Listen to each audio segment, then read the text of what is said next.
Cobrar mensalidade atrasada no susto mina a confiança dos responsáveis e trava o caixa.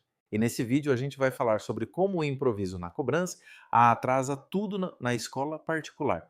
Sabe aquele aperto no fim do mês? Muitas vezes começa numa cobrança feita do jeito errado. Na rotina da escola particular, lidar com mensalidade em aberto consome mais tempo do que parece. É ligação atrás de ligação, aquela troca de mensagens no fim do expediente, e mesmo assim o dinheiro não entra.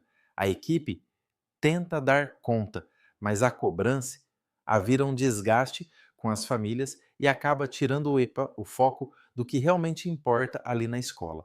O problema é que ainda tem muita escola tratando isso de forma improvisada.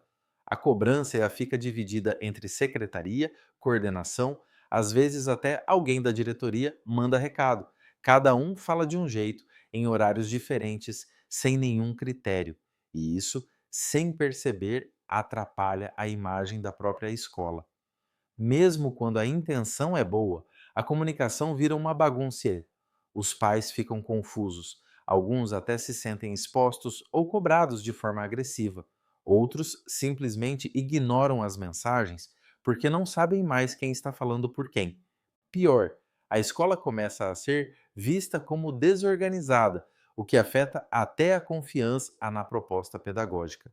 E nessa confusão, chega o fim do mês e o caixa ainda vazio. Só que o que quase ninguém percebe é o efeito disso lá dentro. Quando a escola não tem um processo estruturado de cobrança ao responsável, perde a previsibilidade. E sem previsibilidade, o caixa da escola fica vulnerável. A inadimplência vira um tema recorrente nas reuniões internas. A equipe desanima e sempre sobra mais mês do que recurso. O ciclo se repete e a gestão acaba entrando em modo reativo. Ao invés de olhar para melhorias pedagógicas ou planejamento financeiro, a energia vai toda para apagar incêndio. A escola fica presa num curto prazo sufocado, com pouca margem para evoluir. E tudo isso porque a cobrança ainda é feita no improviso. Já pensou como a equipe se sente ao cobrar uma família que está em dia? Ou se depara com pais que dizem que não receberam nenhum aviso? Cada erro desse desgasta a relação e drena energia. A longo prazo, esse cenário afeta até a retenção de alunos. Quando o relacionamento é abalado, a família pensa duas vezes antes de renovar. A escola perde aluno, perde receita e perde tempo. E aí entra uma virada importante. Quando a escola entende que a cobrança precisa ser tratada como um processo, muita coisa muda. Não é só mandar o boleto e esperar. É pensar em como, quando e com que tom essa comunicação chega. E mais, entender que isso não é função de qualquer um, nem pode depender de pressão pessoal. O caminho começa alinhando o fluxo. Quem envia, quando envia, como envia. Depois, a linguagem objetiva, cordial e padronizada e a frequência, com lembretes escalonados e bem distribuídos no mês, antes perto e depois do vencimento. Não precisa ser duro, precisa ser claro. A família tem que saber que existe um padrão de cobrança mas também um canal de diálogo.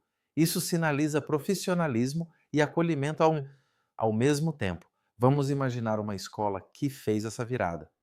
Antes, cada setor cobrava de um jeito. Agora, a cobrança parte de um fluxo automático com mensagens coerentes e acompanhamento em tempo real. A secretaria não precisa mais cobrar no susto e os pais se sentem respeitados.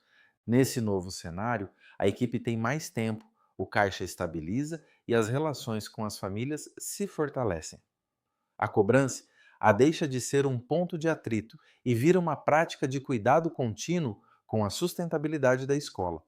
Se a cobrança ainda está sendo feita no susto, vale conversar para estruturar isso melhor.